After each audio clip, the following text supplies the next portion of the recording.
मराठा आरक्षणाचा विषय जो आहे तो संवेदनशील आहे आणि सगळेजण त्याबद्दल सकारात्मक आहेत, कारण ते वास्तव आहे. ज्या दुर्दैवी शेतकरी आत्महत्या होतात त्याच्यामध्ये अधिकांश लोक जे आहेत ते दुर्दैवाने मराठा समाजाचे आहेत, सगळ्यांनाच माहिती आहे. त्यामुळे परिस्थिती आर्थिक काय आहे याची कल्पना सगळ्यांना आहे. जे लोकसभेमध्ये घडलं आणि त्याचा ज्याला फायदा झाला त्यांनी परत या विषयाकडे मागे वळून बघितलं तरी का हे लोकांना कळतं आहे.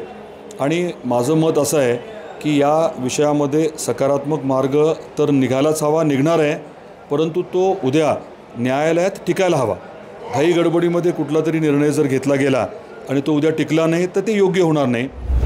मी कुठलीच निवडणूक कठीण किंवा सोपी समजत नाही.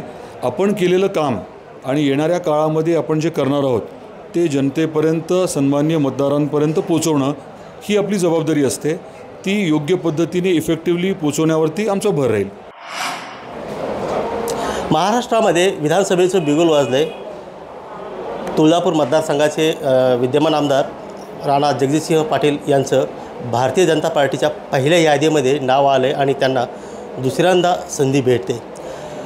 तुळजापूर मतदारसंघामध्ये गेल्या 5 वर्षामध्ये त्यांनी जे काही काम केलं आहे त्या कामामुळे त्यांना पुन्हा संधी म्हणजे मतदार पुन्हा विधानसभेत पाठवतील का, आणि भविष्यामध्ये ते तुळजापूर मतदारसंघामध्ये कुठल्या पद्धतीने विकास करणार आहेत, आणि यासह इतर प्रश्नासाठी आपण आज त्यांच्याशी चर्चा करणार आहोत. तर आपलं महाराष्ट्र टाइम्समध्ये स्वागत आहे. नमस्कार. काय विजन असणार आहे? आपण गेले 5 वर्ष तुळजापूर विधानसभा मतदारसंघ आणि धाराशिव जिल्हा याच्या सर्वांगीण विकासासाठी अनेक योजना राबवल्यात.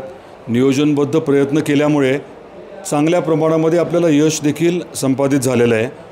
धाराशिव जिल्हा आणि या तालुक्याचा सगळ्यात महत्त्वाचा विषय आहे तो म्हणजे शाश्वत पाण्याचा. आपल्या मराठवाड्याच्या हक्काचं पश्चिम महाराष्ट्रातलं पाणी, कृष्णा खोऱ्याचं पाणी आणण्यासाठी निर्णायक पावलं आपण उचलू शकलो. महायुती सरकारच्या माध्यमातून 11,700 कोटी रुपये सुप्रमा मंजूर झाली आणि काम युद्धपातळीवरती आता सुरू आहे. डिसेंबर अखेरपर्यंत पाणी हे रामदऱ्यात तुळजापूरला येणार आहे. टप्प्याटप्प्याने तुळजापूर, लोहारा, उमरगा या 3 तालुक्यात पाणी जाणार आहे आणि दुसरा हिस्सा जो आहे तो भूम, परांडा, वाशी, कळंब आणि धाराशिवचा आहे. त्यामुळे शाश्वत पाणी पश्चिम महाराष्ट्रातलं मराठवाड्याच्या हक्काचं पाणी आणणं हा विषय बऱ्यापैकी मार्गी लागला आहे. हे प्रथम पॉईंट आहे. दुसरा महत्त्वाचा विषय म्हणजे आपण MIDCच्या माध्यमातून इथे रोजगार निर्मितीवर भर दिलेला आहे. खुद्द MIDCच म्हणजे आपलं सरकारच देशातलं पहिलं डेडिकेटेड टेक्निकल टेक्स्टाईलचं पार्क कौडगावला करतं आहे. 1,500 एकर जागेवरती ते पार्क करणं प्रपोज्ड आहे. 24 कोटीची आता इन्फ्रास्ट्रक्चरची कामं याची निविदा निघालेली आहे आणि ते काम बऱ्यापैकी आता मार्गी लागलं आहे. उद्योजक आणून मोठ्या प्रमाणात रोजगार निर्मिती तिथे आता पुढच्या काळात केली जाणार आहे. गेम चेंजर प्रोजेक्ट आहे. तसाच अजून एक गेम चेंजर प्रोजेक्ट MIDCचा हा तामळवाडीला आहे. तिथे 370 एकरचं भूसंपादन चालू आहे आणि सोलापूरचे 150च्या वर उद्योजक तिथे स्मॉल आणि मीडियम स्केलची इंडस्ट्री टाकायला उत्सुक आहेत, तयार आहेत, बैठका झाल्यात आणि तिथे देखील रोजगार निर्मिती मोठ्या प्रमाणात होणार आहे. तिसरा मुद्दा जो आपण घेतो आहे तो म्हणजे धार्मिक पर्यटनाचा. परत त्याच्यातनं अर्थकारणाला चालना आणि त्याबरोबरीने स्वाभाविकपणे रोजगार निर्मिती. तुळजापूरला आता आई तुळजाभवानीच्या मंदिराच्या जीर्णोद्धाराची 60 कोटीची कामं सुरू झाली आहेत. खुद्द मंदिर जे आहे ते उकललं जाणार आहे आणि परत ते बांधलं जाणार आहे. महाद्वार, आजूबाजूचं जागा विस्तारीकरण आणि अगदी लिफ्टसारखी सोय दिव्यांग आणि वडीलधारी लोकांसाठी. याबरोबरीने जवळजवळ 2,000 कोटीचा आराखडा आता HPCकडे मंजुरीसाठी आहे आणि येणाऱ्या काळामध्ये किमान 20,000 तरी भाविक तुळजापूरला राहतील अशा पद्धतीचं आपण काम करतो आहे. छत्रपती शिवाजी महाराजांना भवानी तलवार आई तुळजाभवानी देतानाचं शिल्प 108 फीटचं ते आणि शिवसृष्टी आपण तुळजापूरला करतो आहे. बाकी इतर वेगवेगळे विषय आपण हाताळायचा देखील ताकदीने प्रयत्न केला आहे. चांगलं यश मिळालं आहे. रेल्वेचा मुद्दा सोलापूर, तुळजापूर, धाराशिव खूप वर्ष रखडलेला विषय जो आहे तो आता मार्गी लागला आहे. काम सुरू झालेलं आहे. गव्हर्मेंट मेडिकल कॉलेज धाराशिव जागा उपलब्ध झाली आहे, पैसे उपलब्ध झाले आहेत. लवकरच त्याचं टेंडर होऊन प्रत्यक्षात कामालाही सुरुवात होणार आहे. आपण युनिव्हर्सिटीचा देखील विचार जो केलेला आहे त्या बाबतीत देखील काही निर्णायक पावलं उचलली आहेत आणि प्रत्येक गावामध्ये विकास कामासाठी अभूतपूर्व असा निधी उपलब्ध झालेला आहे. लोकांच्या अडीअडचणी समजून घेऊन त्या सोडवण्यावरती आपला भर आहे.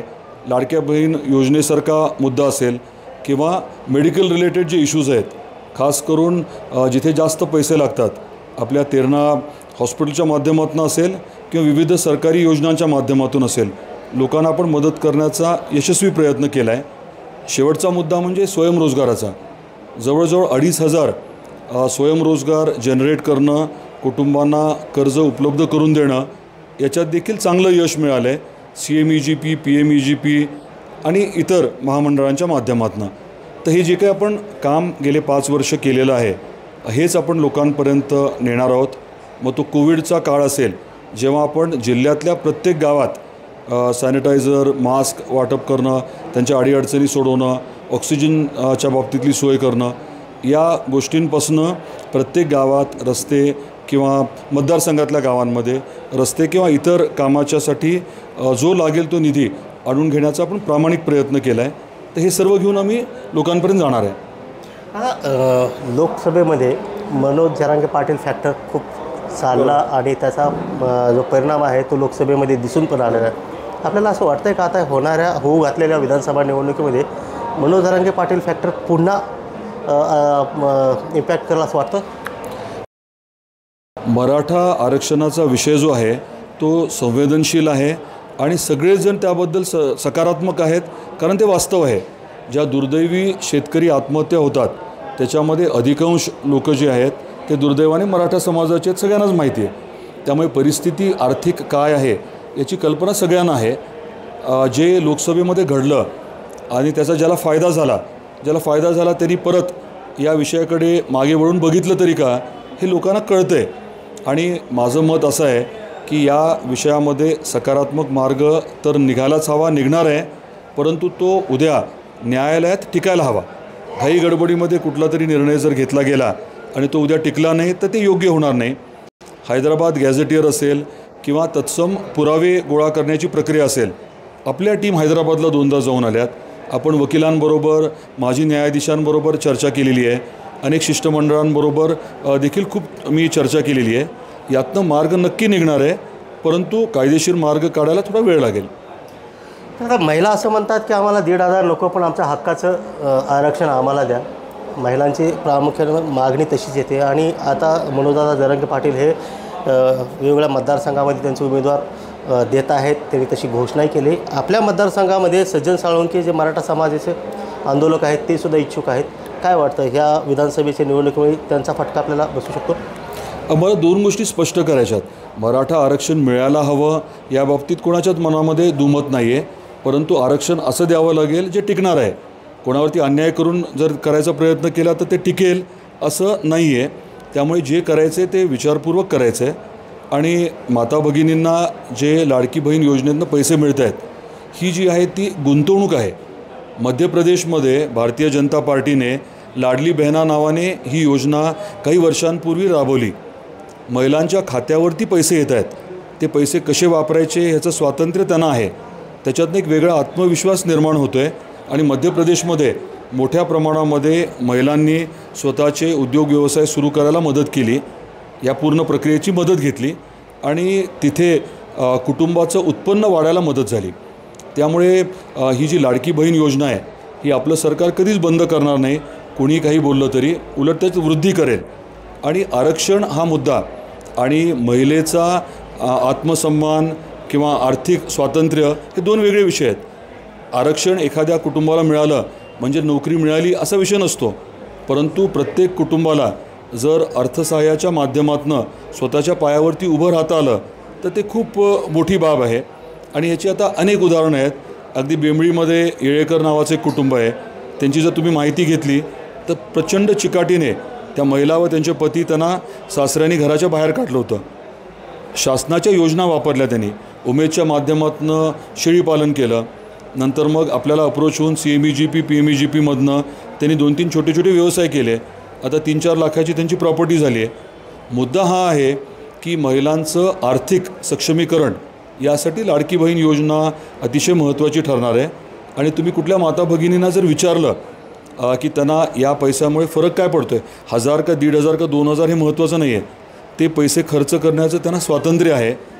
कुटुंबासाठी ते योग्य पद्धतीने वापरणार आणि कुटुंबाच्या आर्थिक उन्नतीसाठी वापरणार, हा भाग त्यातला मला वाटतं जास्त महत्त्वाचा आहे. या सरकारने मराठा आरक्षण असेल, मुस्लिम आरक्षण असेल, लिंगायत आरक्षण असेल आणि धनगर आरक्षण याच्यावर तोडगाच काढला नाही. त्यामुळे हे जे चार घटक आहेत यांचा कुठे तर रोष होतो आहे, नाराज आहे असं आपल्याला वाटत नाही? तर मला या बाबतीमध्ये थोडी स्पष्टता आणायची आहे. आरक्षण हा विषय जो आहे ना, शेवटी कायद्याचा विषय आहे. बऱ्याच वेळेस काही गोष्टी केल्या गेल्या परंतु ते कोर्टामध्ये टिकल्या नाहीत. त्यामुळे योग्य पद्धतीने योग्य अभ्यास करून नियमाचं पालन न करता आरक्षण जर देण्याचा प्रयत्न झाला तर तो फोल ठरतो. हे देशभरात अनेक ठिकाणी अनेक उदाहरणं आहेत. त्यामुळे सरकार येऊन आता किती वर्ष झाले, 2-2.5 वर्ष झालेले आहेत. त्याच्यामध्ये सकारात्मक पावलं उचलत असताना आता मराठा समाजाच्या मुलांना शिक्षणाच्या बाबतीमध्ये, उद्योग व्यवसायाच्या बाबतीमध्ये प्रचंड प्रमाणामध्ये वेगवेगळ्या सवलती दिलेल्या आहेत. अण्णासाहेब पाटील महामंडळाच्या माध्यमातून 1 लाख उद्योजक स्वयंरोजगाराच्या अनुषंगाने उभे करता आलेले आहेत. शिक्षणाच्या बाबतीमध्ये स्टायपेंड दिलं जातं, हॉस्टेलचा विषय आहे आणि त्याचा फायदा खूप मोठ्या प्रमाणात आलेला आहे. SEBCचं जे आरक्षण आहे त्याच्या माध्यमातून अनेकांना नोकरी मिळालेली आहे. त्याच्याबद्दल मतांतर होऊ शकतं EWS SEBCच्या बाबतीत, पण वास्तव हे आहे की अनेकांना फायदा झालेला आहे. अगदी आपण धाराशिवमध्ये जरी काही लोकांना भेटला ज्यांना लाभ मिळाला आहे ते आपल्याला सांगू शकतील की त्याची दुसरी बाजू काय आहे. सरकारने काहीच केलं नाही असं म्हणणं चुकीचं आहे. त्यांचे प्रयत्न चाललेत, पॉझिटिव्ह प्रयत्न चाललेत, वेगवेगळ्या माध्यमातून लाभही झाला आहे. आता तुम्ही लातूरला जर गेला आता तिथे प्रचंड मोठं संकुल खास करून मराठा मुलामुलींचं हॉस्टेल आणि त्यांचं शिकण्याच्या अनुषंगाने वगैरे त्याचं काम आता सुरू झालेलं आहे.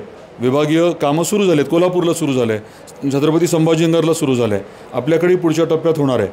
तर न्याय मिळवून देण्यासाठी प्रामाणिक प्रयत्न चालले आहेत आणि प्रत्येक समाजाची जी अस्मिता आहे, छत्रपती शिवाजी महाराजांचा भवानी तलवार आई तुळजाभवानी देतानाचा पुतळा 108 फीटचा आपण करतो आहे तुळजापूरला, 100 कोटीचा आउटले आहे, शिवसृष्टी आपण उभी करतो आहे आणि त्या माध्यमातून एक वेगळं काम इथे होतं आहे. आपण लिंगायत समाजाचा उल्लेख केला. महाराष्ट्रातली पहिली बसवसृष्टी 5 एकरवरती आपण नळदुर्गला करतो आहे. तिथे महात्मा बसवेश्वरांची शिकवण ह्या गोष्टीसुद्धा आधुनिक पद्धतीने आत्ताच्या पिढीला सांगितल्या जाणार आहेत. धनगर समाजाचा आपण म्हटला, धनगड हा मुद्दा तर आहेच, तो आता न्यायालयीन विषय, आपल्याला त्याची कल्पना असेल, पण त्यांना इतर सुविधा देण्याचं काम हे सरकारने नक्की केलं आहे. आपल्या जिल्ह्यात अहिल्यादेवी होळकरांचं स्मारकच नव्हतं, सर्वांची इच्छा खूप वर्षापासून होती. आता तुळजापूरला आपण ते करतो आहे, त्याचं भूमिपूजन झालेलं आहे. असे वेगवेगळे फॅक्टर्स आहेत. अण्णाभाऊ साठेंच्या बाबतीतलं 50 कोटीचं प्रशिक्षण केंद्र आपण करतो आहे इथेच तुळजापूरला. धाराशिवला आपण वेगवेगळी कामं आता हाती घेतलेली आहेत. तिथे बहुउद्देशीय मोठं सभागृह डॉक्टर बाबासाहेब आंबेडकरांच्या तिथे चौकामध्ये आपण करतो आहे. आपण मुस्लिम समाजासाठी 2 कोटी शादीखान्याला दिलेत नळदुर्गला, त्याचं काम आता सुरू झालं आहे. धाराशिवला 1 कोटी दिलेले आहेत. त्यामुळे वेगवेगळ्या समाजाच्या गरजा समजून देखील आपण काम केलं आहे. प्रत्येक गोष्ट 100% झाली नाही हे मान्य आहे, परंतु प्रामाणिक प्रयत्न निश्चित आहेत. शेवटचा प्रश्न आहे, आताच्या निवडणुकीमध्ये आपल्यासमोर काय आव्हाने असतील? मी कुठलीच निवडणूक कठीण किंवा सोपी समजत नाही. आपण केलेलं काम आणि येणाऱ्या काळामध्ये आपण जे करणार आहोत ते जनतेपर्यंत, सन्माननीय मतदारांपर्यंत पोचवणं ही आपली जबाबदारी असते. ती योग्य पद्धतीने इफेक्टिव्हली पोचवण्यावरती आमचा भर राहील. गेल्या 5 वर्षामध्ये तुळजापूर मतदारसंघामध्ये विविध विकास कामं केलेली आहेत. तुळजापूर तीर्थक्षेत्र असल्यामुळं इथं भाविकासाठी मोठ्या प्रमाणात भविष्यात सुविधा उपलब्ध होतील असं दादांना वाटतं आहे आणि मराठा, मुस्लिम, धनगर आणि लिंगायत या समाजासाठी शासन प्रयत्न करतं आहे आणि भविष्यात त्याच्यावर तोडगा निघेल असंही त्यांना वाटतं आहे. मी रहीम शेख, महाराष्ट्र टाइम्स ऑनलाईन, तुळजापूर, धाराशिव.